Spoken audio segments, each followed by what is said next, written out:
Welcome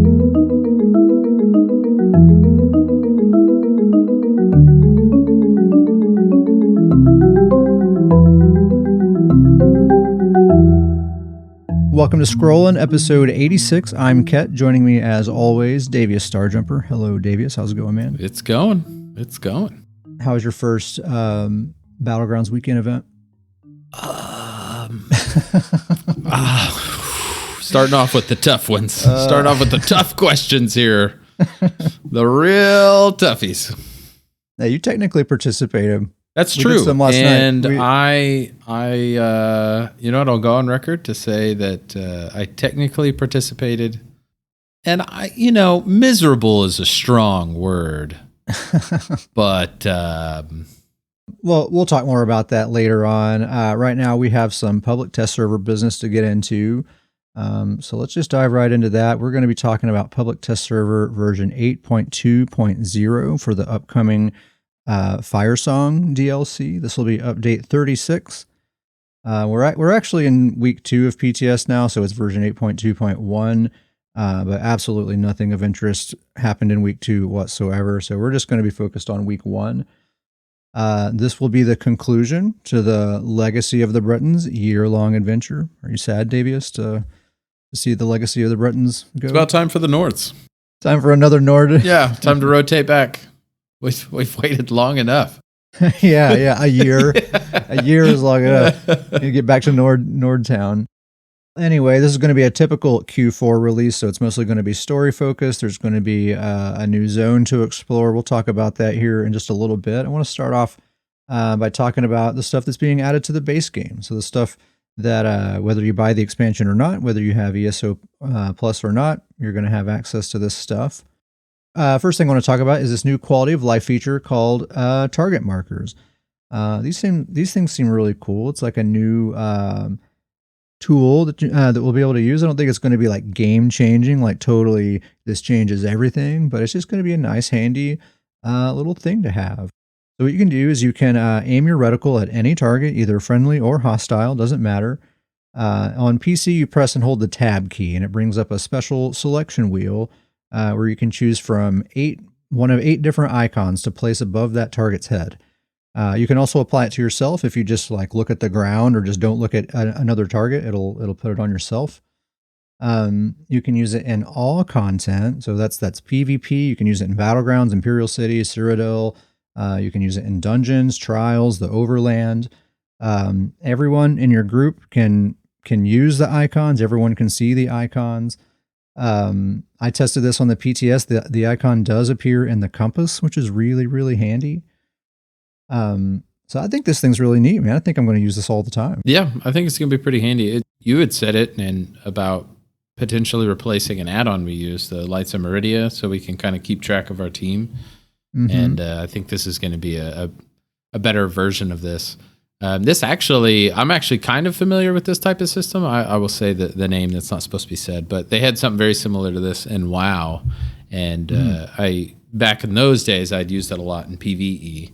I think it's going to be helpful for PvE, but I think me and you are going to use this quite a bit in PvP. Yeah, I could see it used in all sorts of things. I mean, obviously, like we're doing a battleground, you spot a healer, just put a star over their head and say, hey, everybody, focus the person with the star over their head. That's the healer. Easy. Yep.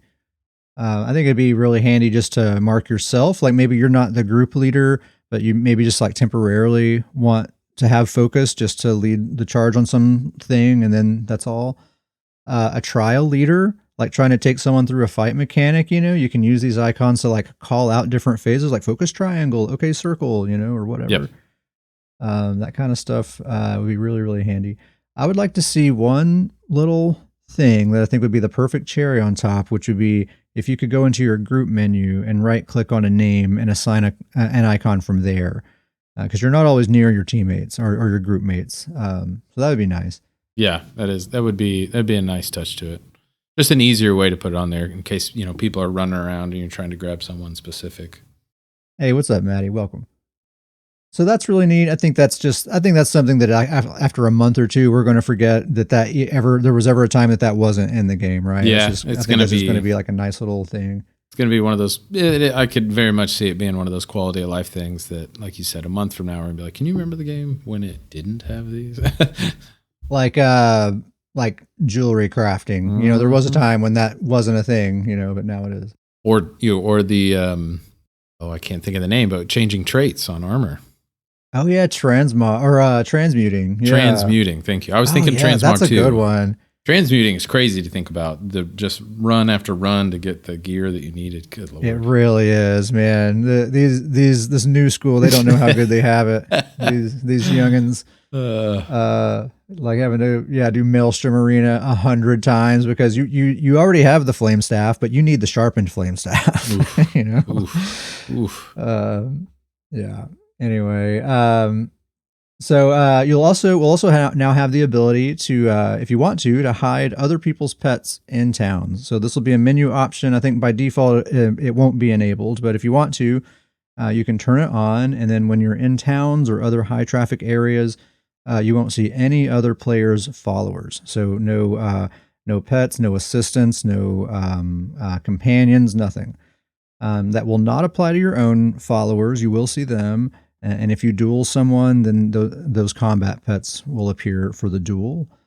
Davis, does it make you sad that some people are not going to see your horde of bears roving through town? It does. This change is going to make me sad. I put on all this work for Bear Claw and his army of bears, and nobody's going to see him anymore. It will be disabled by default, so some people will see it. I do get this for performance. I bet it does make a huge effect on performance, but I actually like the pets. Like I probably will not turn this on. I like the pets. I like seeing all this stuff.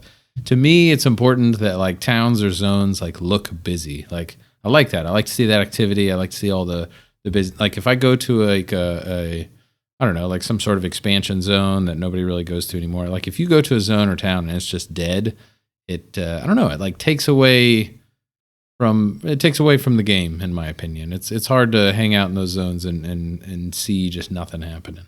That's a really good point. I didn't really think about that. Like if it might make things seem like really dead and dull. Mm-hmm. I've been thinking like I'm going to turn this thing on right away because I get annoyed by pets in like crafting areas and stuff like that. They kind of get in the way sometimes, and you can't interact with the crafting station.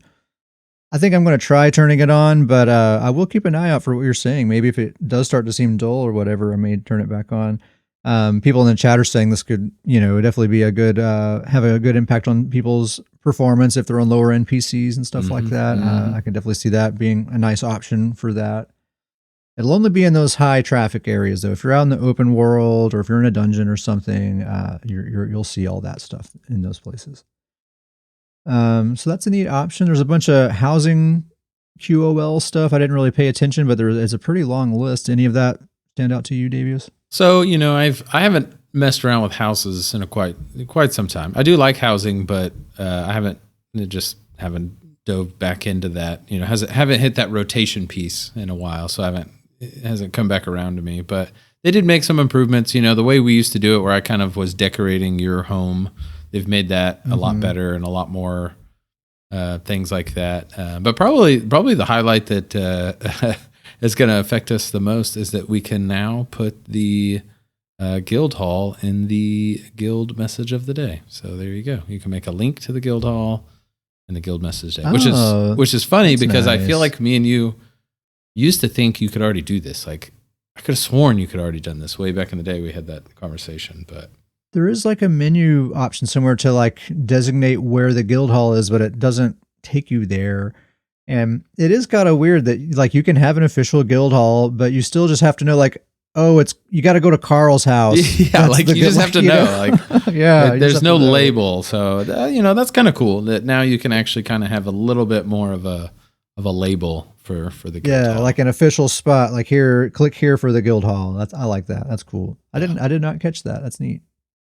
But yeah, I'm not really super into housing, so I just didn't pay close attention. But anyone who's interested, check out those PTS patch notes on the official forum. It was like a whole page of just housing related quality of life stuff.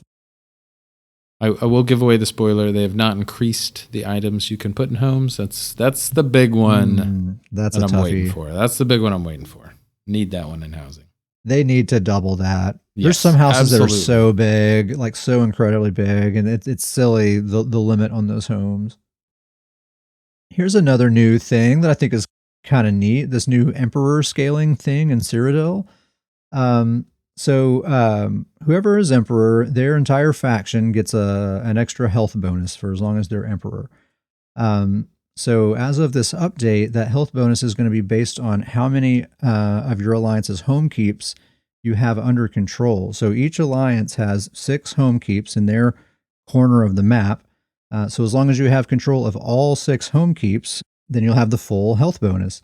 But for each one of those keeps that you lose control of, that health bonus will be reduced. And also the Emperor passives that applies to the Emperor themselves works the exact same way. Each keep that you lose, you become weaker and weaker, and you're not as strong of an Emperor.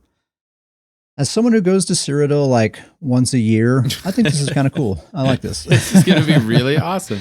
That's actually kind of my thoughts on this. It seems like a good change. I like I don't know. It seems to make sense where you're tying it into the keeps. Like it seems like to be a cool idea. I don't know if I'm in Cyrodiil enough to know the full effect of this change. Yeah, I just don't know if my opinion is really valid because I don't spend a ton of time in Cyrodiil. And when I do, the last thing on my mind is the map strategy. I'm just trying to find fights, really.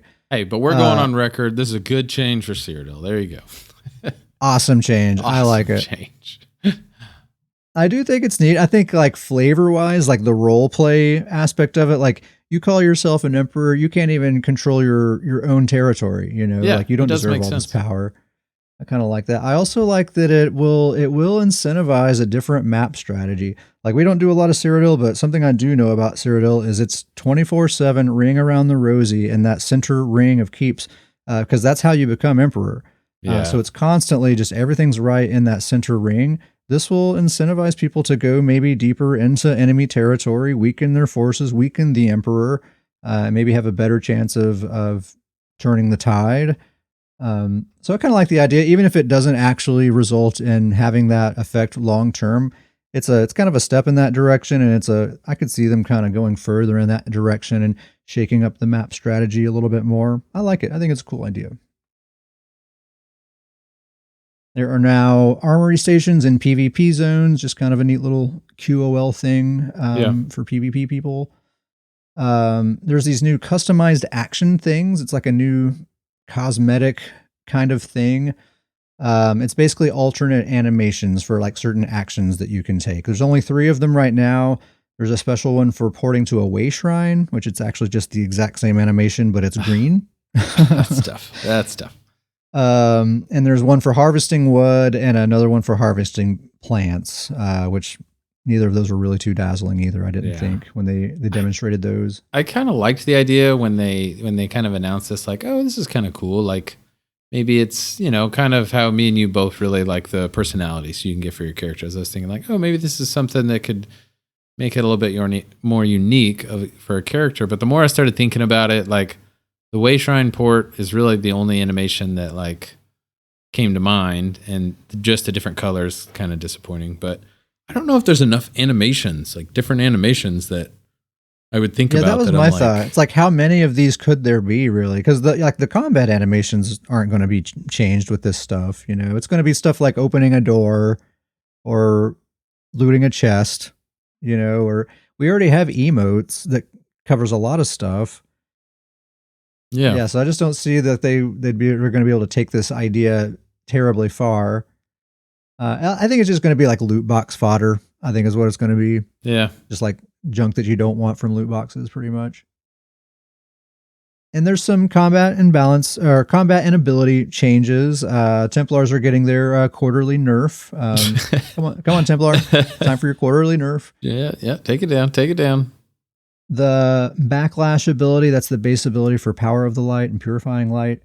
So they've kind of reworked this ability a little bit. So the final hit now deals a guaranteed amount of damage based on your highest offensive stats. So it's truly hybridized now.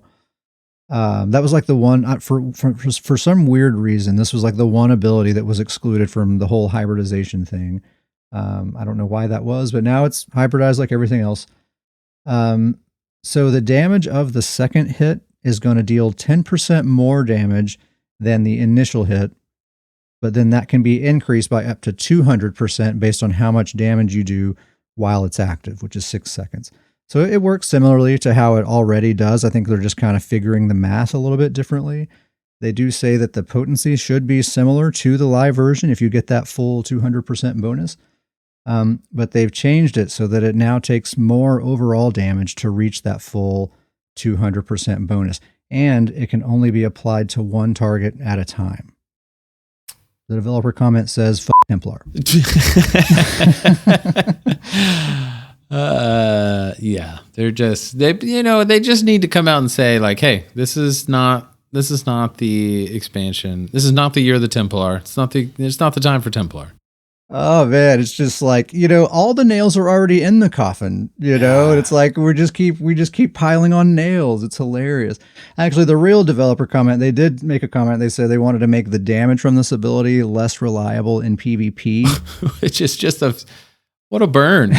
I mean, we want to make you less reliable in PvP. Like, wow. We thought the damage from this ability was too reliable in PvP. Yeah, like what the jeez. Which is it's hilarious. You don't see a lot of Templars overperforming these days. The handful of actual decent Templars you do see out there, this certainly isn't the ability carrying them. Nope. Like not at all. Funny change to make. So I think for PvE, it's probably a non-issue. I think any PvE build that's halfway decent is probably going to be hitting that maximum bonus no matter what. Yeah.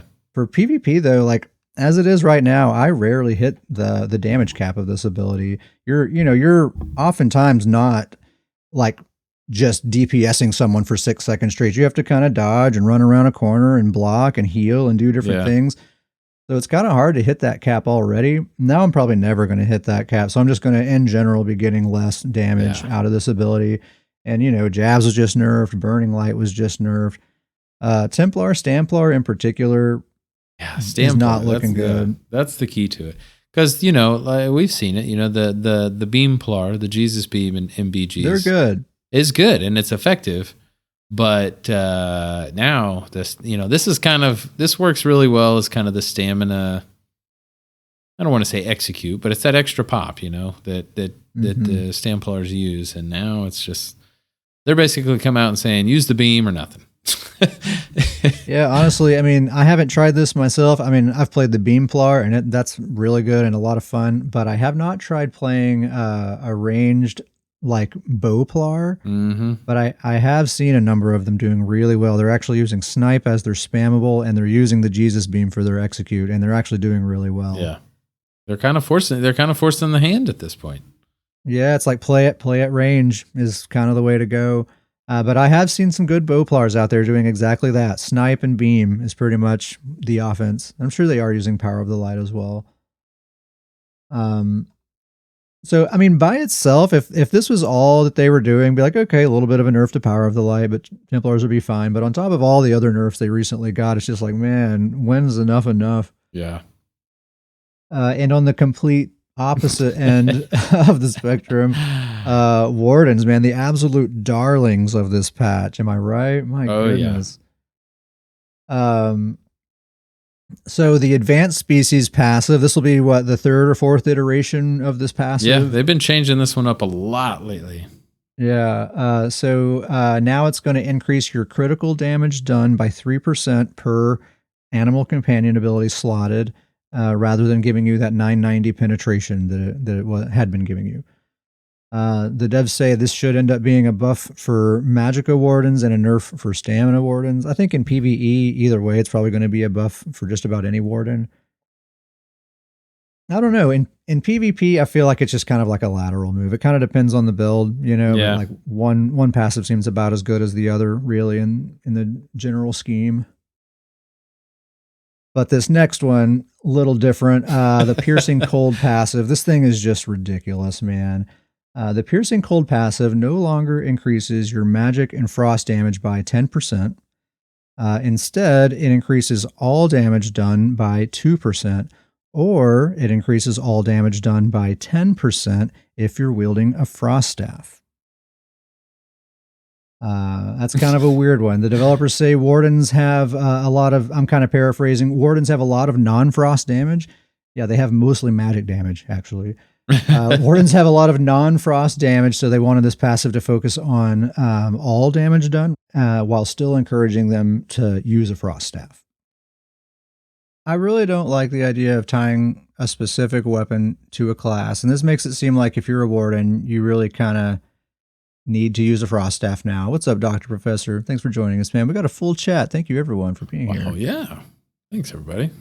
I also am not a big fan of shoehorning Magdans as the Frost Mage in this game. I really don't think, like, most of their damage, like I was saying, they use nature magic. You know, they're like hippie nature mages is what they are. And like frost, like ice is one of the things found in nature that they use mostly for tanking purposes. Yeah. You know, they're not a frost mage. Like dragon knights are absolutely a fire mage, right? But like wardens are not frost mages. I am legit curious if you could somehow make a stamina ranged warden that uses a frost staff on the front bar and just make that work for a 10% damage bonus. Oh yeah, totally. You could use silver shards, or there's a number of spambles you could use. It's just some quick kind of number comparisons here. So, you know, of course, the lightning staff increases your AoE damage by 10%, and a flame staff increases your single target damage by 10%. And in either case, you'll also get that extra 2% to all damage done from this piercing cold passive, right? Or you can equip a frost staff for 10% to all damage done. plus you get the really nice defensive bonuses from the frost staff, right? You get 36% block cost reduction. You get 20% extra block mitigation. I mean, that's really, really nice. Plus block costs magicka now, which can be really handy depending on the build. So you're getting all these defensive, you know, bonuses on top of being really tanky already as a warden, plus 10% bonus to all damage done all the time. It's just so much. You're getting so much out of that. Yeah. I just don't like it. I you know, like kind of what you said. It's just, I feel like every single warden is going to be using frost staff now. Like they're all going to have a frost staff on, whether they actually need it or not. In PvP, at least, required, man, because how can you give up all those defensive bonuses and 10% bonus to all damage done? It's just like win-win all around. Like any other class, if you choose a frost staff, you're choosing those extra defensive bonuses and you're giving up damage, and that's the choice you're making there. Yeah. I honestly wish they would just make the passive like a 5%. If they want to make it this, you know, give damage to all types of stuff, just make it like a 5%. Increases all damage by 5%. Like, get rid of this specific frost staff thing. It just doesn't make sense to me. Yeah, like, I mean, are Nightblades going to get 12% extra damage when they have a bow equipped or daggers or whatever? Is that the way we're going down? Like extra crit with daggers? It's just, I don't like that. Yeah. But regardless, whether you like it or not, that is a huge buff to wardens. For anyone who does elect to use a frost staff, they're going to be unstoppable, I think.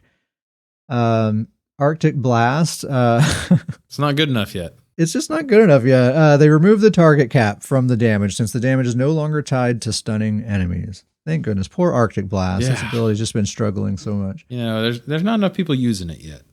Yeah. I mean, that's really no big deal. I don't think anyone is even going to notice that, but it's just funny that they're like, you know what? It's just still not good enough. That's pretty much it for wardens. Resolving vigor is getting nerfed by 10%. So 10% nerf to vigor. I think any nerf to survivability I welcome at this point. I was going to kind of say on that is that I don't know if it makes sense. I'm bummed about this for my builds because most of my builds use vigor, but I do think this is a good thing.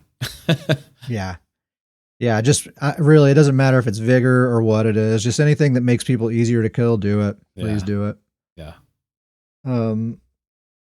And then the Occult Overload Champion Point Star. This thing, I've seen people talk about this thing on the forums quite a bit. We don't play a lot of PvP, or I'm sorry, we do play a lot of PvP. We don't play a lot of Champion Point PvP, so we don't run into this all that often. But I do see people talk about it a lot. Occult Overload, as a reminder, what this Champion Point does is whenever you kill an enemy who is under the effect of a status effect, they violently explode for a total of 12,800 Oblivion damage if you have all 5 stages of the Champion Point. 12,800 Oblivion damage to all enemies within a 4 meter radius. So it's like a miniature vicious death is basically what it is. And 12,800 oblivion damage sounds like a moderate amount of damage, but it's actually a ton of damage because you are going to take every single point of that damage. Oblivion damage cannot be mitigated by anything, not by battle spirit, not by blocking, not by mist form. If it hits you, you're going to have 12,800 damage on your death recap, no matter what. So it's actually a lot of damage. It's really, really strong. So they've reduced that damage down to 5,185 if you have all 5 stages. It's actually still a decent amount of damage considering that it's oblivion damage. Like you're going to take all of that. Yeah. Yeah, it seems, and like you said, we don't really play a lot of CP, PvP, but that 12,800 seems like it was just way too much. Outrageous. And especially, people who are using that also have vicious death and other things bomb like builds that. We're probably just taking this to the extreme. Oh, yeah.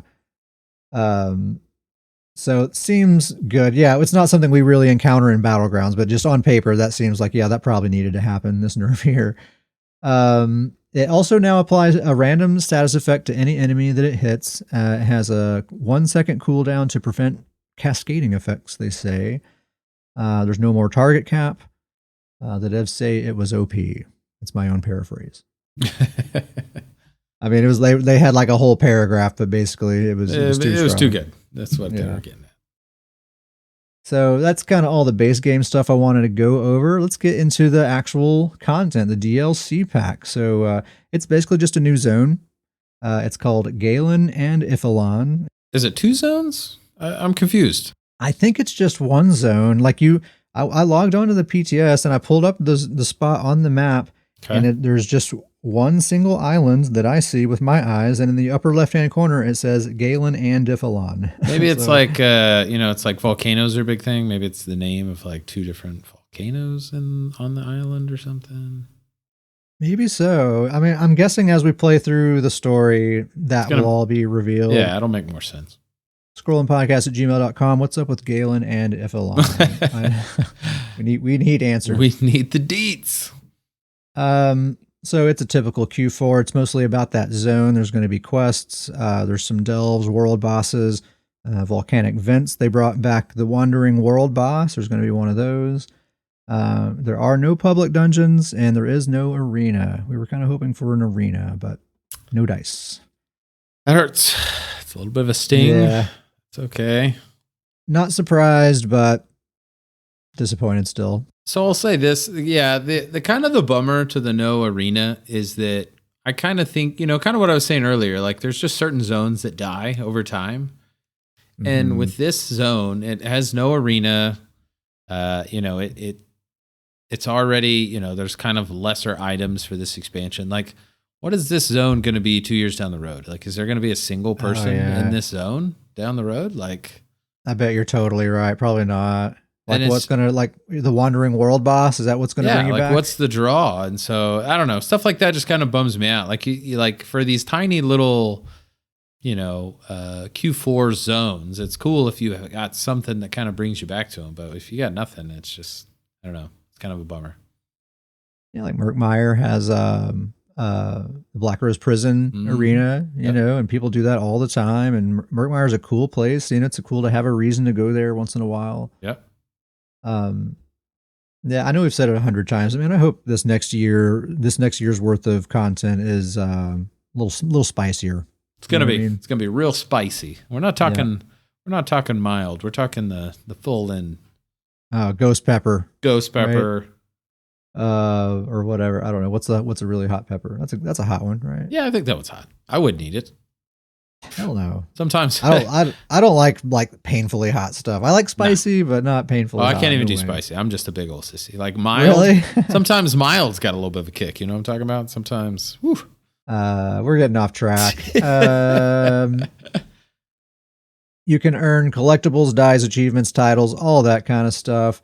There's a new Tales of Tribute deck, the Druid King. Davius, what's the scoop? Is it Druid King meta? What's up? I don't know. I haven't played Tales of Tribute. Maybe like the first 2 weeks I played it and was like, wow, this is really detailed and intense. And I don't think I've played it since. Because here's the thing. I told you this back when it happened. When I log into ESO, I want to play ESO. I don't want to play a card game. Right. You want to play a card game, you just pull up your phone. Right? Exactly. I'll just download an app that's a card game. They made this new deck like a kind of a featured bullet point, when they're kind of listing all the features of the content. So they're really pushing this deck as, this is cool how you're idea. getting your money's worth here. Seems like a cool idea. I may collect it. I like the idea. I like the idea of adding new decks to different DLCs and stuff like that, but I don't like that to be like one of the tentpole features of the release, But that's it seems like what they're trying to make. Here's the thing. When they release the deck that is just called the Nords, then you'll get me. Then you're going to get me. That's going to be the time. All right. I will get that deck. Listening Zoss, you want Davius's money. You want me in that Tales of Tribute. I need the Nord deck. Well, there's an episode idea. I need the Nord deck.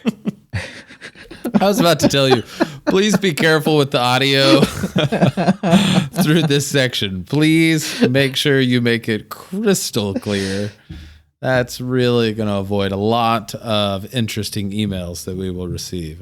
Okay, and there's a bunch of new armor sets, so let's talk about those. And I think we're actually going to change it up. We usually just kind of pick a couple of favorites, but I think to me, this is kind of the highlight of the patch. They have a pretty good collection of sets here. Not everyone's a banger. They can't all be bangers, but there's some good ones here. So I think we're just going to go through them all. We'll try to move through it fairly quick. So let's start with the Overland sets. The first one is called Back Alley Gourmand. It's a light armor set. I looked up the word gourmand because I wasn't sure. It's a person who enjoys eating and often eats too much. They're a foodie. There you go. Back alley foodie. What are they eating back there? Stop asking so many questions. That's too much. Light armor set. It gives you a line of crit chance, another line of crit chance, a line of weapon and spell damage, and then the 5-piece. While you have a food buff active, your critical damage and critical healing is increased by 13%. That seems pretty juicy, actually. As a kind of a basis for comparison, the Shadow Mundus gives you 11% critical damage and critical healing. So it's slightly more powerful than a Mundus Stone, which seems about like what an Overland set should be. Yeah. Right? And I like the idea of stacking those two. If you're going to throw this set on there, throw the Shadow Mundus on there as well. Oh, yeah. Like I was thinking like a Khajiit Templar or a Khajiit Nightblade, wearing medium armor. I mean, you could really get things going. Usually like Griffin's Ferocity for the minor force. Yep. You could really get that crit cranking with this thing. And I like that it's just, all you have to do is have food active. That's it. That's nice. It is worth pointing out, it can't be a drink buff, so Dubious Cameron Throne won't work. Witch Mother's Potent Brew isn't going to work. Got to go those Sugar Skulls. That's what you got to do. Sugar Skulls? Yep. Sugar Skulls works. And all my characters, that's what they use. So there's a possibility this could end up on my Nightblade, perhaps. I'm not totally sure, but it definitely would work well on him, I know. Yeah. So that's a pretty good one. This next one is a very good one. Phoenix Moth Theurge. Theurge. Theurge. Medium armor set. It gives you a line of stamina recovery, another line of stamina recovery, and a line of maximum stamina. And then the 5-piece, healing yourself or an ally grants the target minor courage and minor force for 10 seconds with a 12-second cooldown per target. So you'll have 2 seconds of downtime, which is no big deal. I really like this one. I think that it's going to be really popular for just, for characters just to throw it on. I think that it's very easy, just heal yourself. So you're just going to throw it on. It's a very easy self buff. But I actually really like the idea of throwing it on the team, like a healer for the team. And then just let them worry about it. But I think it's going to be much more popular for just characters throwing on themselves, and they'll be able to get the buffs on themselves. Yeah, maybe, but I'm not so sure. My first thought was like, oh, this is going on my Stanblade Catface. I was thinking maybe it would replace Griffin's Ferocity, because Griffin's Ferocity gives me minor expedition and minor force. This one gives me minor courage and minor force, so it would just be more damage. Yeah. But the thing is, the 2 through 4-piece bonus kind of makes me pause there, because it gives me 2 lines of stamina recovery, and on my Stanblade, if there's anything he has plenty of, it's stamina recovery. He has a lot of stamina recovery. And the Griffin's 2 through 4-piece bonus is all offensive, which is much more useful. So I feel like I'm actually giving up more than I'm gaining if I make that trade because of those 2 through 4 piece bonuses. So that makes me think this is actually better suited for a support build, actually, because they actually will make better use of that recovery. Kind of how I'm thinking of it, but I don't know. I was thinking maybe of dusting off my my Stamden ham bone, make a like a stamina support. Alone. This would be a great time for him, you know. I mean, really it's would be. hybridization. Wretched exists. I've always wanted to make a stamina ward and healer, and it just seems like now is absolutely would have to be the time with Wretched Vitality existing, and maybe throw this set on him so he would still have some offensive firepower too. I really seriously might do that. Yeah, this would be a great set. I've even thought about pairing this with, the classic, the spell power cure, because then you're getting minor and major courage with the force, and you're just throwing that on a healer, and a nice little setup. Yeah, that'd be nice. That's a good set. That's a solid set. That's one that's just like that's just 2 back-to-back solid sets. Like they're not going to break the game. They're just good, solid sets for for the right build. You know, it's a great set. Yeah, like specific builds. Not every build, but specific builds will find a way. Yeah, it's not like so good that everyone has to use it. It's just like if this is the right set for your build, then it's a great set. Mm-hmm. So I like that one. The next one is a heavy armor set, Bastion of Droife. Droife. Draoife. Bastion of Droife. It sounds like we're trying to do an accent. Droife. Yeah. So these are like druid words, right? Like druidy words. That would be my guess. I think you're right on that. So it gives you a line of max stamina, max health, max stamina. The 5-piece blocking an attack grants you a stack of inflection for 10 seconds, up to 3 stacks max, and then each stack increases your stamina and magicka recovery by 106. So that would be 318 total. So this is a sustain set, so it's got to pass the Wretched test. It's got to beat Wretched Vitality. So let's just compare the 5-piece bonuses. This set, if you have all the stacks, is 318 stamina and magicka recovery. Wretched Vitality, when it procs, you have 390 stamina and magicka recovery. So slightly more and a much easier proc condition, a much easier uptime, right? You're not having to block. You're not having to maintain these stacks. Yeah. The Wretched just wins easily. It's also a crafted set, so you can make it in heavy if you want to.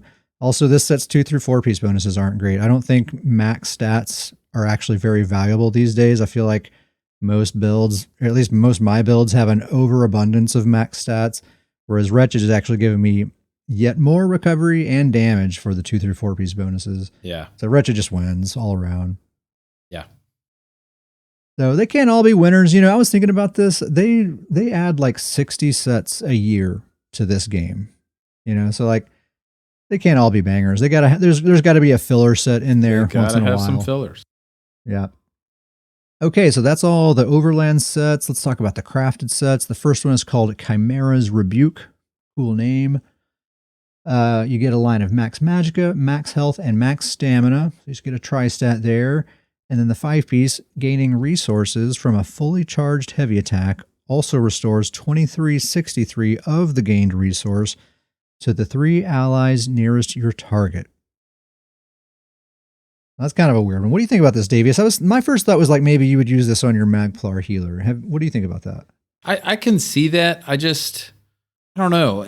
That's what when I saw this set, that's what I thought about too. Is all right. Like he uses the healing light attack, the Sigic Order ability where his light attacks actually heal. And so he can do heavy attacks on the team. Mend wounds, is that what it's called? Yeah, I think you're right. And it's actually quite a bit of heavy attacks because your teammates are always taking hits. And so you can always throw a heavy attack on them. And so it seems good. I don't know. It's so, I feel like that most players, when you're on a team, are probably going to have their own sustain figured out. So it really seems like it would only be really beneficial if you've really got a planned out team. Like, okay, team, like I'm going to take care of your sustain. You know, the rest of the team can kind of shy away from sustain. Because I feel like if you're just hopping in a BG with a group and they're not set up to where this is going to be the sustain, I don't know if it's going to be that, that helpful for them in a PvP or a BG. Yeah, I mean, it seems like potentially like a lot of sustain that you could be giving people, but I do think sustain is very easy these days to just sustain on your own, especially with hybridization. Your resources are being split between 2 pools these days, so you can get away with a lot less sustain than you used to. Also, keep in mind that it's not just doing a heavy attack. You have to gain resources from a fully charged heavy attack. So you actually have to be missing. You can't just sit here and spam this thing, right? You actually have to be missing magicka or stamina that's a good point. Do it. So it's a neat idea. I just don't see it getting used a lot, really. Yeah. Not in this meta. Maybe in some future meta. You know, things are always evolving and changing. Next crafted set is called Old Growth Brewer. Gives you stamina recovery, magicka recovery, and health recovery. So the last one gave us triple max stats. This one gives us triple recovery for the 2 through 4. And then the 5-piece, after drinking a potion, you gain 245 magicka, stamina, and health recovery for 45 seconds. And 45 seconds is the duration of a potion if you have your medicinal use passive. So, okay, it's another sustain set, right? So we got to give it the wretched test. So let's compare the entire set. This entire set, Old Growth Brewer, the 2 through 4 and the 5-piece, everything combined. Basically what this set is 374 magicka, stamina, and health recovery. Wretched Vitality, that entire set added up is 519 magicka and stamina recovery and 129 weapon and spell damage. So you don't get the health recovery, right? 374 magicka, stamina, health recovery versus 519 just magicka and stamina recovery. That health recovery gets cut in half in PvP. I think most people are probably not going to care about that health recovery. They'd probably just rather have the extra magicka and stamina recovery. Not to mention the fact that Wretched gives you that 129 weapon and spell damage that's going to apply to your heals. So it's going to have a similar effect to your survivability that health recovery would have. So no reason not to use Wretched yet again. You know, it fails the Wretched test. I would even compare this one to, I'll throw an old set out here, Eternal Vigor. Haven't thought about that one in a while. Yeah. Eternal Vigor is, and just a kind of reminder of that one is it's 337 stamina magic recovery while your health's above 50%. And then you get 1,011 health recovery while your health is below 50%. And then with that 2 through 4, you're getting 466 health or magicka and stamina recovery. And then obviously, in a BG that 1,011 is going to get reduced, but it would still be, somewhere around 600, 550, 600 health recovery below 50%. And I even think that is more feasible than this number. So I agree with you. I think that the recovery is a little too low. It's nice that it's just a potion, so it's 100% uptime, really without even thinking, but doesn't seem like enough. Not quite enough. Also, another one to compare to is Amber Plasm. That 5-piece bonus gives you the exact same thing as this 5-piece bonus, 245 of all 3 recoveries, except there's no proc. It's just active all the time. Well, that's confusing. I know. And then the 2 through 4 on that set are all like offensive. I think it's like max magicka, crit, and weapon and spell damage, I think it is. I actually really like Amber Plasm. But yeah, Old Growth Brewer, that's another one that seems like it would be good if better sets didn't exist. Yeah. I like the idea of it, but it just seems like it's not enough. Like it's for it being a new set and a new crafted set, like you're gonna have to go out and craft this thing, but it's you've got these old sets in the bank. Like what I don't want to go craft this new one. I'll just use one of the older sets that is either equivalent or better. So we're 0 for 2 on the crafted sets. Let's look at the third one. Claw of the Forest Wraith. So this one gives you a line of crit chance, a line of weapon and spell damage, another line of crit chance, and then the 5-piece bonus is 2,037 crit chance to your class abilities. So basically what this is a crit version of Innate Axiom. Is exactly what this is. I'll do a little bit of comparing here. So that 2,037 crit chance equates to about 9.4% crit chance. If we compare that to Mother's Sorrow, that gives it the 5-piece bonus of that gives us about a 7% crit chance to all abilities. So the difference between those two is about 33%. So then let's compare Innate Axiom to Juliano's. Innate Axiom gives us 400 weapon and spell damage to our class abilities. Juliano's gives us 300 to all abilities, to all damage, and those are also right at about a 33% difference. So I think that's the way to think of this set. It's balanced exactly like Innate Axiom. It's just a crit version instead of straight damage. Yeah. And they're both crafted sets, and they might even go well together on the right build. Yeah, that's what I was thinking, is you put both those sets together on like a Templar. And maybe you've got something going. Yeah. I know not too long ago, shout out to Dr. Professor. He was using Innate Axiom on a MagBlade PvP build that seemed to be working pretty well for him. And Nightblades, they benefit big time from crit. So that might not be a bad setup right there. So, kind of like Innate Axiom. It's not the best set, not the worst set. It's just kind of a decent set for the right build. Not too bad. So that's all the crafted sets. Now let's get into the real fun stuff. These mythic items are just like a wacky, wacky time.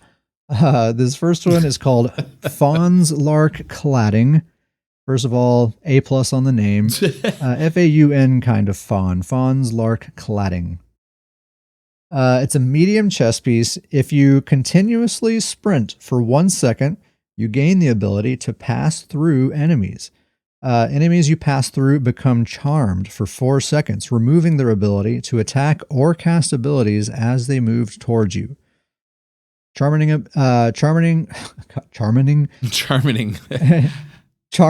enemy this way. That's what it is. Charming an enemy. Charming an enemy this way restores 678 stamina, magicka, and health. And also charming an enemy removes you from stealth. What do you think about this charmed effect, man? This thing is weird. I think it's really cool what they're doing here. Like the creativity behind this. I think that they got really creative. They came up with this charming ability. But if I'm being honest, I'm a little worried about this one. I think we're all a little nervous about it for sure. Anything that doesn't follow the regular, CC rules, I've got concern. I don't know. I'm getting Dark Convergence vibes from this set, and it's making me a little bit nervous. I think it's definitely, there's a lot of potential for abuse on this thing. I really like the idea. I like introducing this new mechanic to the game. They're spicing things up. Charmed, it's a neat idea. You said it though. It needs to count as crowd control because it's exactly what it is. It is crowd control. It needs to count as hard CC. If you get charmed, then you have CC immunity for 5 seconds. Is how it should be. I don't think that's how it is right now. Yeah, it doesn't seem that way. I have provided that feedback, so maybe someone somewhere will see that. There we go. So I think if they do that, then this is a really cool, really interesting, neat thing that I can't wait to have fun with. And I think it's going to be just wacky to see people running around using this thing. Yeah. Anytime they've done anything that's broken the CC rules, it's not gone well.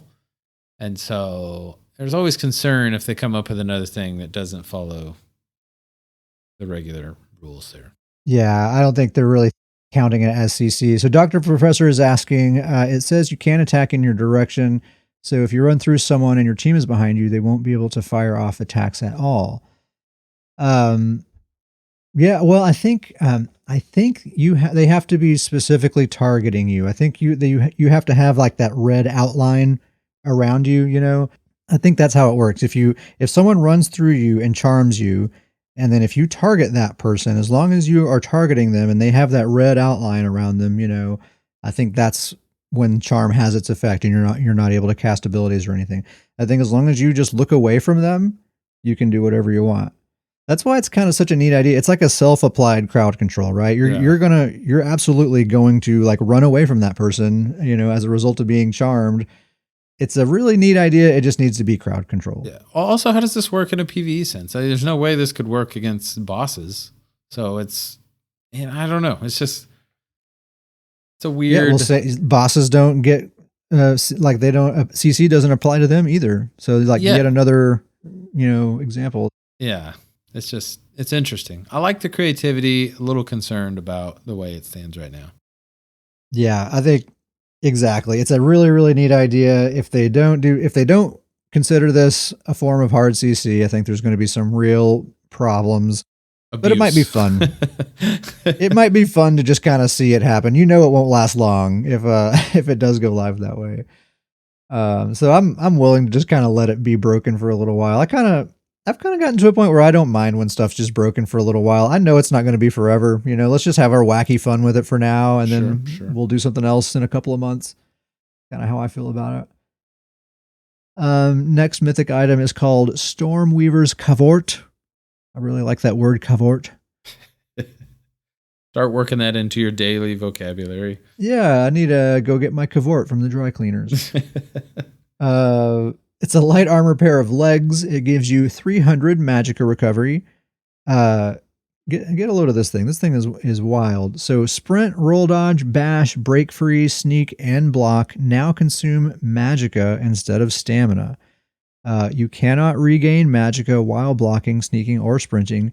You can gain stamina while blocking, sneaking, or sprinting. So it just flip-flops your relationship with your two resource pools. Yeah, just turns everything upside down. I love this thing. This is probably my favorite thing of the whole lineup, I think. It's just a really neat idea. Yeah, I would agree. It's mine too. I don't know if it's actually good. You know what I mean? Like, it's just neat. I just think it's neat. My problem with it is that other mythic items actually make me more powerful. This isn't making me any more powerful, right? It's just flip-flopping how my resources work. I would agree with you. The only thing I can think is there some way that if you put this on just a heavy-hitting stamina tune, is it going to make it like, will it make them more powerful in a sustained sense?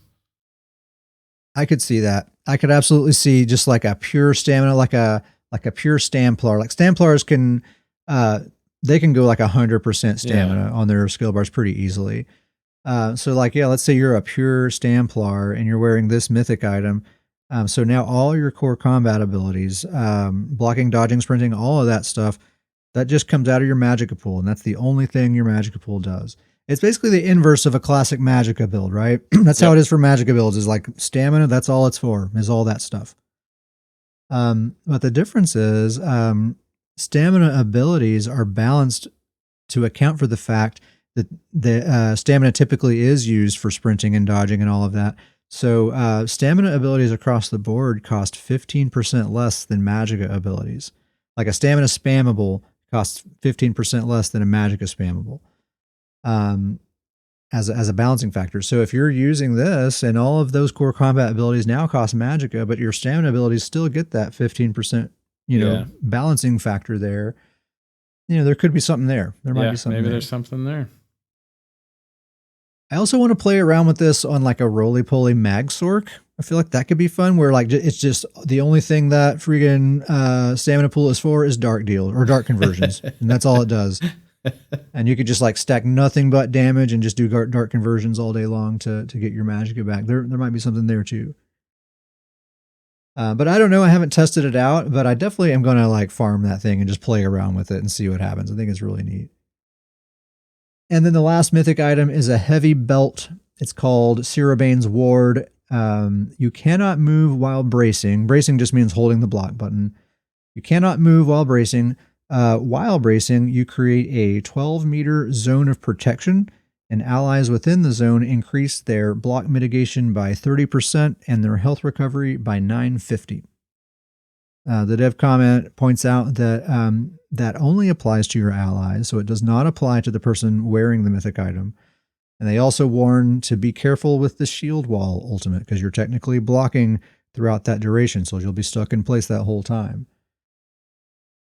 This one probably seems the least interesting. I actually have seen some people express concern thinking this is way, way too strong, but I think I'm going to have to see it in action. It seems like it's definitely the people standing inside that area, they could potentially be extremely tanky, certainly, but that 12-meter area, I'm assuming that's centered on the person wearing it, which means that's a 6-meter radius from where they're standing. It's not a very big area, I don't think. They're going to have to stay like stacked on top of each other to really benefit from it. Yeah, my thing is I want to see how noticeable it is that the person that's doing it. Like, are you going to be able to go, oh, that's the person? Or are they going to blend in with the rest of the group and you're not going to know who is not getting the buff? I could see that. Yeah, I mean, I guess problems. If you see someone standing, holding block, and doing nothing else and not moving, that might be it. But it might be hard to tell if everyone in the group is sitting there they're all holding the block stacked on top of each other. Yeah. Yeah, it seems like a weird one. I think you would probably need to be fairly coordinated. Unless that area is just bigger than I'm thinking it is. I'm thinking you would maybe want to be on comms and really try to be somewhat organized with the people you're playing with that. And if you are, I could definitely see the potential. I mean, an extra 30% block mitigation is pretty huge. That's kind of interesting. Probably the least interesting of the three mythics here, though. So, okay, I think we both said what our favorite was, right? The Stormweaver's Cavort. Yeah, that's our favorite one, both. Yep. All right, we both agree there. What about your favorite name for the armor sets? That's got to be Old Growth Brewer. It's got brew in the name. Old Growth Brewer. Okay. Old Growth Brewer. You put brew in the name, I'm on board. Davis, you're an alcoholic. Davis, I have something to tell you. I think actually Stormweaver's Cavort is also my favorite name. Oh wow, the double up. I just like Cavort. I mean, honorable mention Fawn's Lark Cladding. I mean, that's just a fun time saying that one. To say. Yeah, we're just having fun over here. Okay, that's all the armor sets. I think that's mostly what's going on PTS. Aside from that stuff, there's some tweaks to companions. There's a bunch of fixes to existing sets. None of it really seemed like it's going to change much. A bunch of bug fixes, like always. That's basically what's happening on PTS. I'm guessing next week 3, we're kind of back to business as usual with the PTS cycle. Probably that's when any number adjustments are going to happen. I'm betting it's probably going to be pretty calm PTS cycle. We were actually kind of predicting that there was going to be a lot happening with this test server, but turns out they kind of wanted to take it chill. They made a comment in a live stream that they wanted to let the dust settle from the last it's still a little dusty. Time. Still a little dusty. It is still quite dusty from that one, so I get that.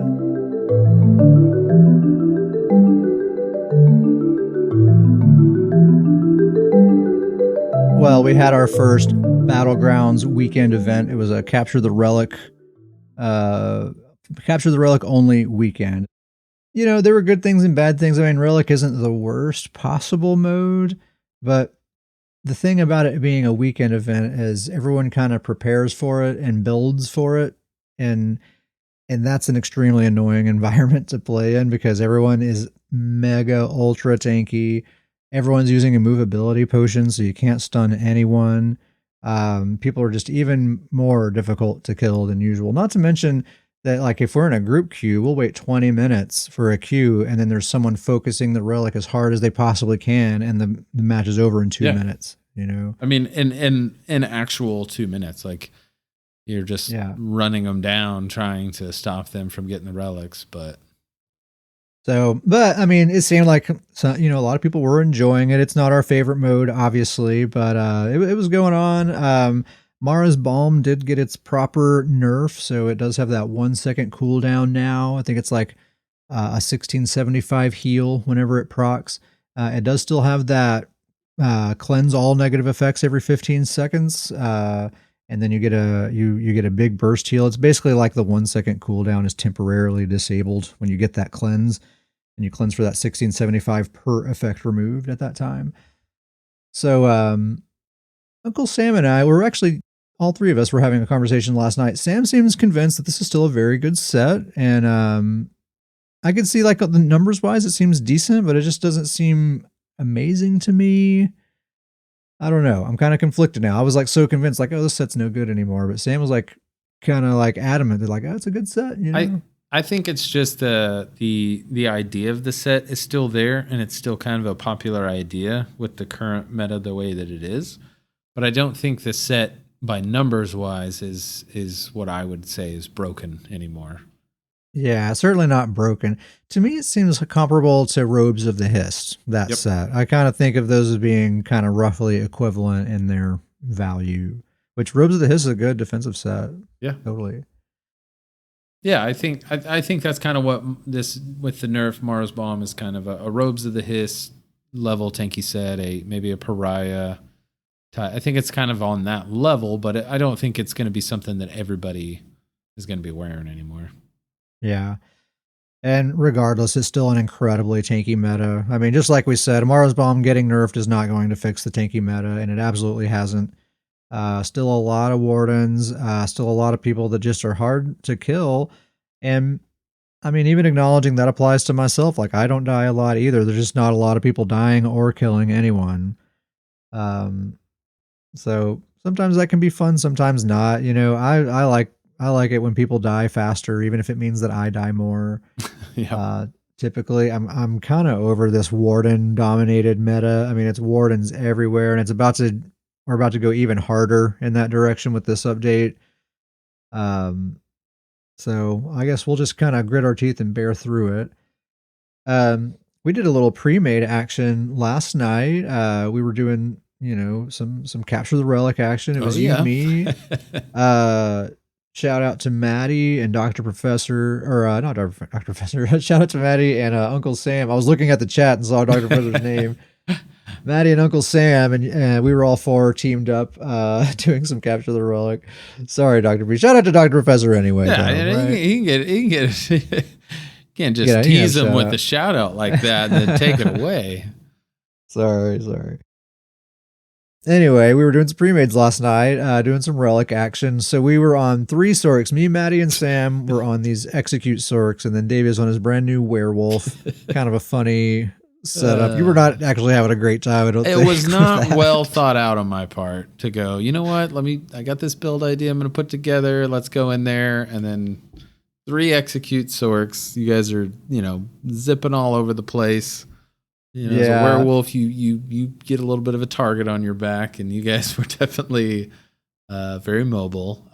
Werewolves absolutely get focused, and yes, at the first sign of trouble, we're just like zip, zip, zip. Yep, zip, you guys gone. are gone. Also, a little difficult to get a read on the kills of the build because my 3 teammates were all Execute Sorks, so the kills were not there. But you know, it was still fun. It was still fun to group up with everybody. Always fun. I will take just the fun of grouping up with everybody over the results any day. So I will still say it was a lot of fun.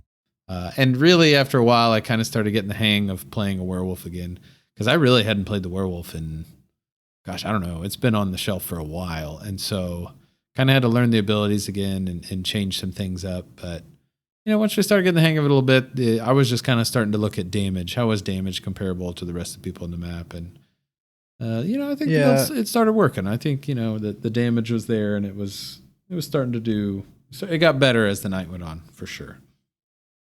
We were going up against a particular team that, like, we kept going up against this one particular team that was just so good, like players that we know, and they're just always so super good. And we did not have an ideal team comp whatsoever. So it was honestly pretty rough for all of us, but you definitely had it the worst because you didn't have streak, you know, and you didn't have long range and all that kind of stuff. But I did eventually end up swapping to Despair, my Necromancer healer, and that actually changed the situation quite a bit. That actually had a pretty big impact on just how much fun. Because I switched to that character and we went up against that team again. And it was still like a fight, but it was a much different fight. Yeah, we were in that fight. Yeah, we went from getting steamrolled to when you switched to Despair. I would say we won the fight, PvP wise. Yeah, probably so. I mean, we were at least in the fight and not getting steamrolled. Yeah, and it makes sense. They had a healer, so you know we were just like 3 randos basically that happened to be on comms. So we decided, all right, let's take this just a little bit seriously. I'm going to grab a healer. And that made all the difference. And then we did a match after that. I guess that team logged off. We didn't see them again. And then it was just like, okay, we're the assholes now, you know? Then we became the ones. Yeah. And it changed a little bit for sure. So that was fun. We haven't done like some proper pre-mades in a while. Even getting stomped as a pre-made it's its own kind of fun, you know, if you have the right attitude about it. Yeah. I enjoyed it. Yeah, it was fun for sure. You're in your werewolf. So what's going on with Gift of the Rift? Your werewolf, Nightblade werewolf. Nightblade werewolf, whole Gift of the Rift. He's a little arrogant. This guy. He's very proud of himself. You know, he thinks the world of himself.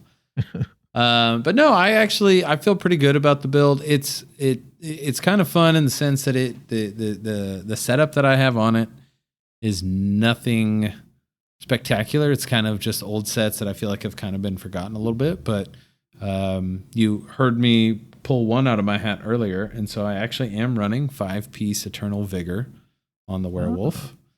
Nice. Deep cut. Oh yeah. And then the other build that I'm running on there is a 5-piece Automaton, which is a little, may sound a little bit odd, but just a reminder. That's a set I haven't heard in a long time. Yeah, but just kind of a reminder. It's just 400. It's just a flat 400 weapon damage to your physical and bleed damage abilities. But on a Werewolf, they do all physical and bleed damage if you morph everything right. They do have one dot they can throw on you that is disease damage, so that's not getting a buff. But you know me, I'm a sucker for if you can get one of those sets that has a specific buff, and if I can set up my whole bar to be dedicated to those. I'm a sucker for that type of build. Yes, you are. Confirmed. And so, threw that on there, and then, I'm unsure of what the final pieces be. I kind of went back and forth of either I'm going to throw 2-piece Selene on there, just because if you're familiar with werewolves, they have a ridiculous howl that they can do, and it just fears everybody in the area. And so it does kind of make it easier to hit with Selene's, and Selene's is physical damage, and so it's nice to get that automaton buff to the Selene damage. Or I don't have a mythic on there, and so I can always do Gaze of Sithis and then just a 1-piece monster set. So going back and forth between those two. The max stats on it are still pretty good even without Gaze of Sithis, but doesn't hurt to potentially stack the tankiness of that Gaze of Sithis with the Eternal Vigor and make the Werewolf a little bit tankier. Because honestly, one of the biggest things that I would say, and this is just my opinion, I'm just now kind of diving back into a Werewolf, but the biggest thing that stands out to me in the key to werewolves is just sustain. Their tooltips are already just ridiculous and through the roof, and they just have ridiculous cost on all of their abilities. And if you can get that sustain where it can actually maintain them going through rotations, they just feel very, very good. And that's kind of what this setup has got going for me. The automaton gives it just enough to hit where it's already ridiculous tooltips, but it kind of takes it to the next level. And that Eternal Vigor sustain last night it just felt amazing. I mean, there were certain matches where it was a little difficult, but overall the build felt extremely tanky. And when I started comparing like the damage numbers were there for sure.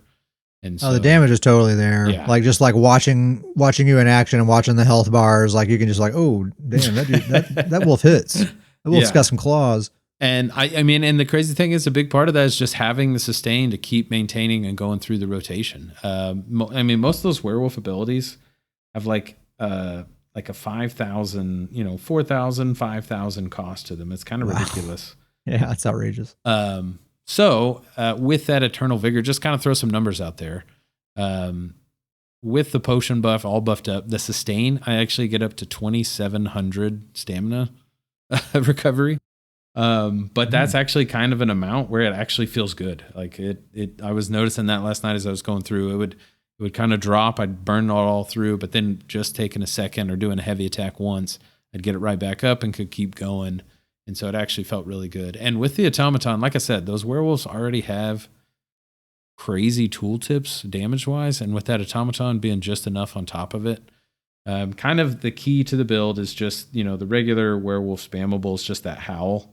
It's just essentially physical damage. And then if they're feared, if you attack someone that's feared, they take an additional 25% damage. But with this current setup, that howl tooltip is a 14,500 tooltip, and that's not including the 25% more they take if they're feared. So great spammable. The heal, it's a 15K heal, which is also great. And then kind of the key that really I think is leading to the majority of the damage is going on that bleed. I actually do the Werewolf Berserker morph.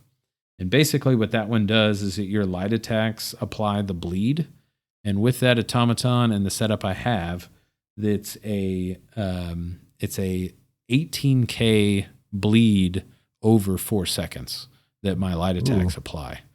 Ooh, that's really strong. Yeah, and so every light attack, throwing that bleed on there with that howl being a good amount of damage. It also has the leap that can ramp your weapon damage up, as well as that their leap pounce ability kind of works as their execute, and that's kind of the nice thing. We were talking last night about one of these days you're going to make a werewolf. Probably not, but one of these days. It's very similar to. It reminds me a lot of when I started playing Oaken Soul builds. It kind of reminded me of Werewolf, and then when I started playing this Werewolf again, it kind of reminds me of the Oaken Soul build. It's kind of, you have this one bar, and especially with werewolves, you kind of have all the buffs you need.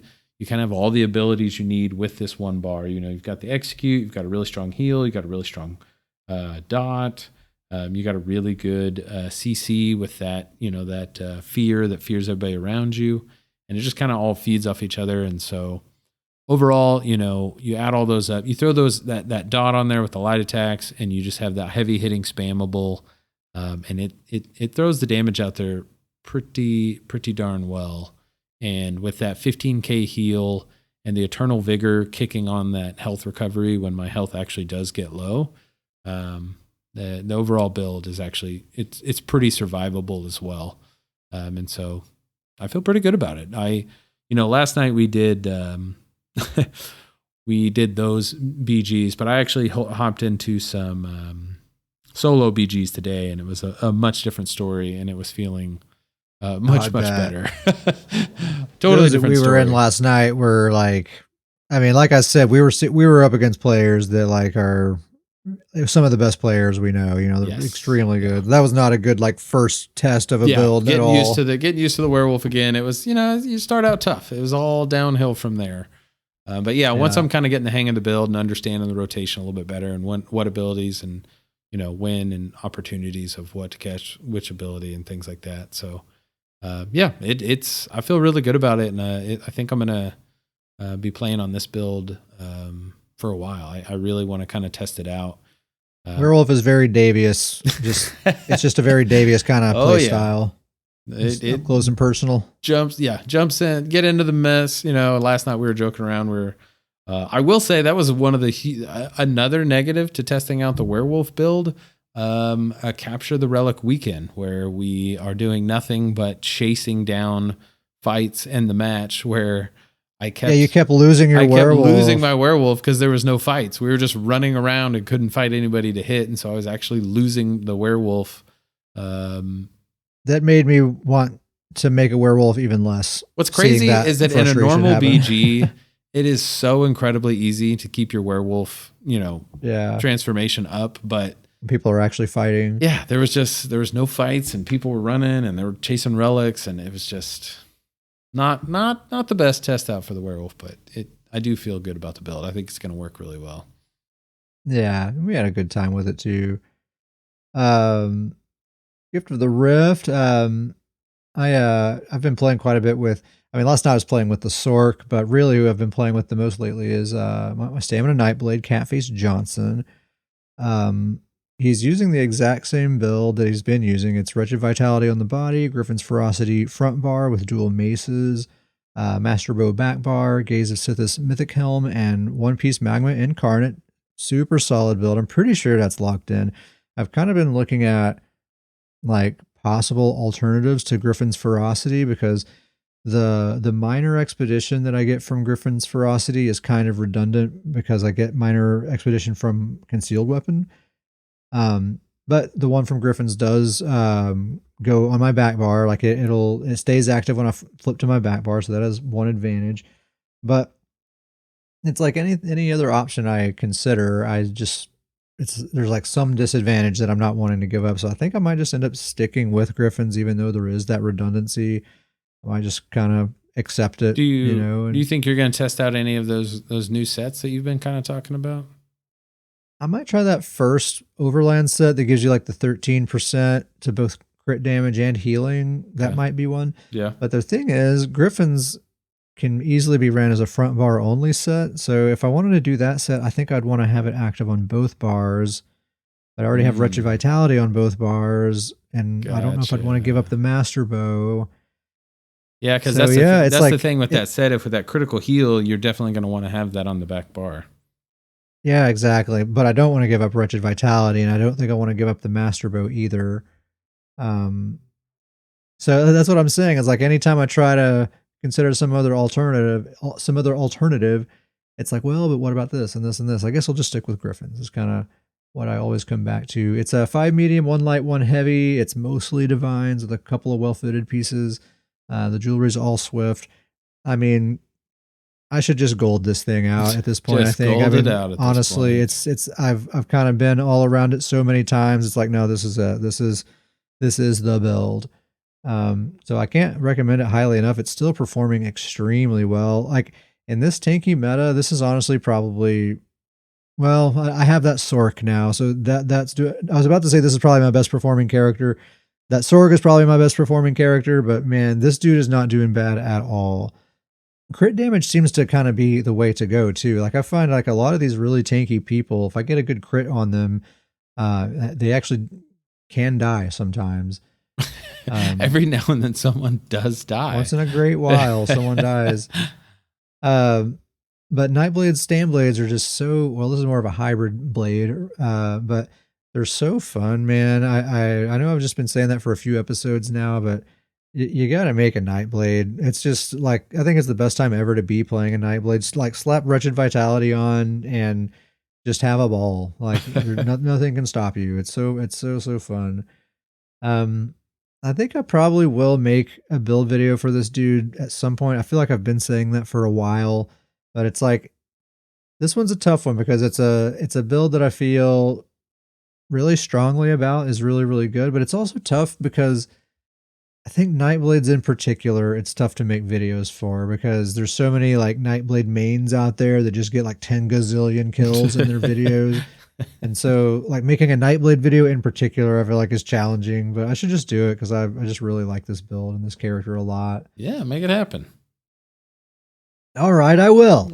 All right, fine. So that's Catface. Nothing's really changed with him, just still awesome. I've also been playing a little bit with my Magicka Dragon Knight, Misato Katsuragi. Kind of updated her build to kind of my new sort of standard kind of setup. So it is Burning Spellweave as a front bar set with a Flame Staff. Wretched Vitality back bar with a Resto Staff, Gaze of Sithis Mythic Helm, and 3 Willpower on the jewelry.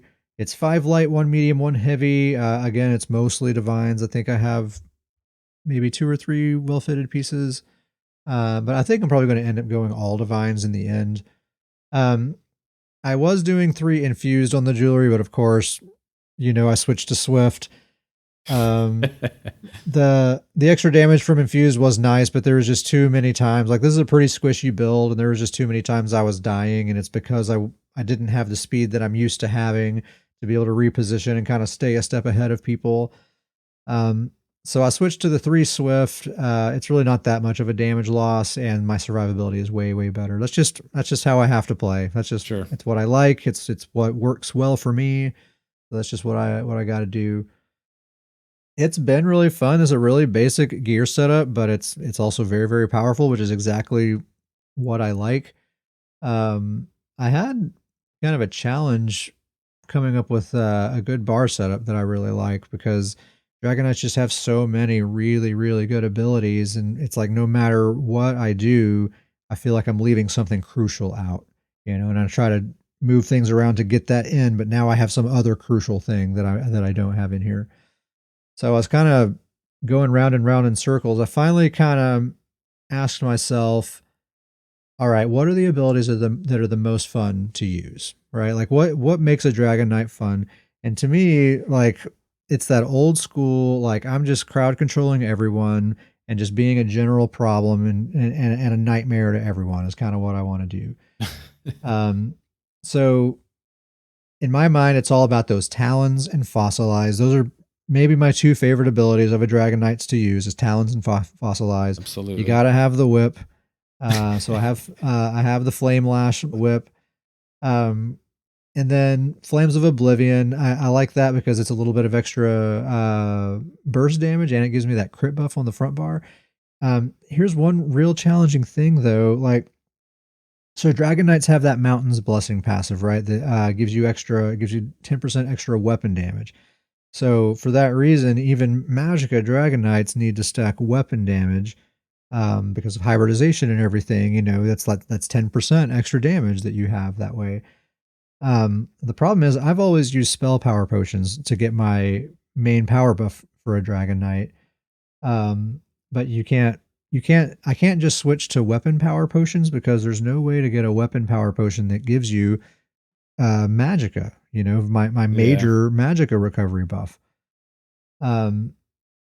So that's not an option. So I basically just have to get my damage and my crit buffs from abilities. That takes up bar space as well. So that kind of complicates making these bar space decisions. But it's also kind of nice because I don't mind using tri-stat potions, which is kind of what I have to do. So that's a good thing from that. But basically I just kind of, as a result of having limited bar space and just kind of being adamant that I want to use these abilities that are fun to use, what I'm getting at is it's a build that really doesn't get a ton of kills. It's kind of like the Dragon Knight in Battlegrounds that has like all the assists, really good damage, but like absolutely 0 kills. But I'm kind of taking the Davius approach with it, honestly, is what I'm doing. I'm getting up in there. I'm getting like up close and personal, right up in the middle of the brawl, just tossing out all the CC, all this AoE damage, and just generally trying to be a problem for the enemy team. And kind of thinking of it as this like a support brawler, right? Like I'm up in there. Support brawler build. It's so much fun. I'm the meat tenderizer. Okay, I'm getting in there. I'm softening them up, and then you guys finish them off. All right, and I got a few heals I can throw out there as well, so I can support the team in that way. But yeah, that's kind of how I've been thinking of it. I'm leading the charge. I'm getting in there. I'm kind of, you know, I'm getting them worked down for you a little bit, and just kind of doing what I can do. And I think playing a Dragon Knight that way on a team, like on a Battlegrounds team, is pretty fun. It's pretty fun to do. And actually my damage numbers at the end are comparable to everyone else's. You know, she gets like, you know, 1 million damage or so in a really good match. So I feel like I am like impactful. I am having an effect on the outcome of the game, even though maybe it's kind of hard to see that on the scoreboard at the end. But still it's fun. I think it's a really fun way to play Dragon Knight.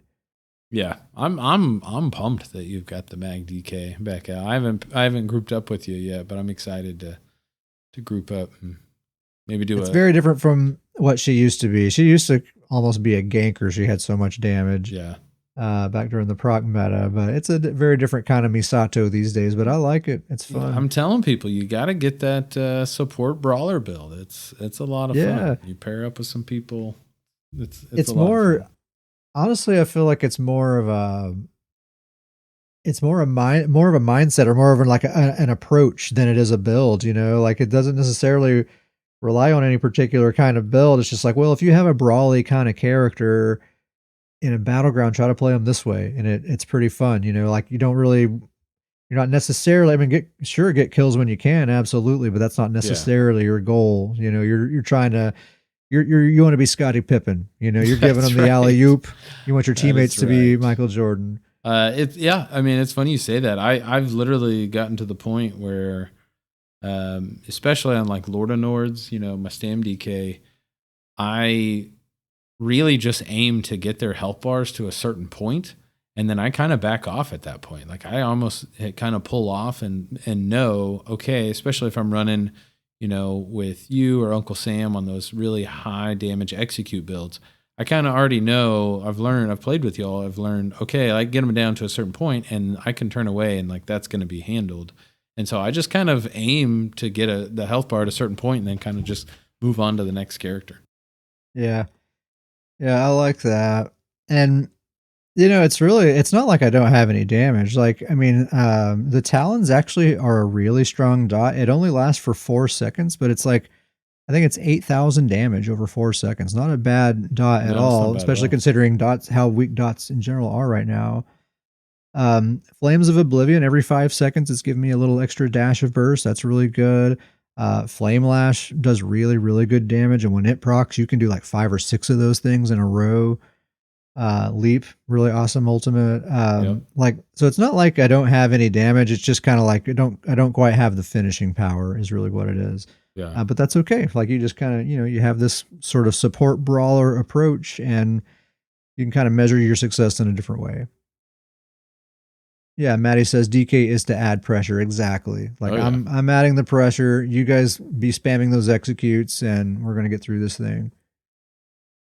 So I'll probably be spending some more time on the DK as we go forward. Probably going to be sticking on the DK and the Nightblade. That's feeling pretty good for me. We might have to set up a double DK group there. That could be fun. Oh, let's do it. Hey, let's do a quad DK. Hey, Gummy Bear, welcome in. I didn't see you come in, but glad you can make it. I'm also kind of chewing on that Warden, that Stam Warden with that new what was that set called? That's the I'm scrolling back up. Phoenix Moth. Moth. Yeah, Therge. How could we forget? Therge. But support Stamden. That's something I've been wanting to do for a long time, and it really just occurred to me like this week, like now is the time for that build, and I can't believe I haven't put it together yet. I love that build. It's the stamina heal support build. A lot of fun. Yeah, stamina support, but still, I do want to have some firepower, but very much focused. You still got sub assault, Yeah, it's still there. That's all you got to throw on there. I mean the little bit I have toyed around with him, he was a bow front bar, dual wield back bar. His back bar is just his healing bar, and then he just has some ranged kind of offense stuff on the front bar. But that's been so long ago. Who knows what it'll end up being? But I think I might end up toying around with that a little bit. Maddie wants a Warden build. I'll let you know how it works out, Maddie. If it works out well, I might pass it on to you. Gummy Bear says Wardens are the bane of his existence in BG. You and me, everybody, brother. All of us, except for Bear Claw. Don't be bashing old Bear Claw the Stamden. He's a different style. That's true. The Bear Claw is a different breed of Warden. He's not the kind that's is giving you grief. Well, he is giving you grief of a different kind. It's totally different. But yeah, that's a great point, though. Actually, maybe I probably shouldn't make a Warden build right now because they are so hot. I just don't want to add to the problem. Okay, I think that's just about it. So emails and shout outs. We didn't get any emails this week, but if you'd like to send us an email, you can send that to scrollandpodcast@gmail.com.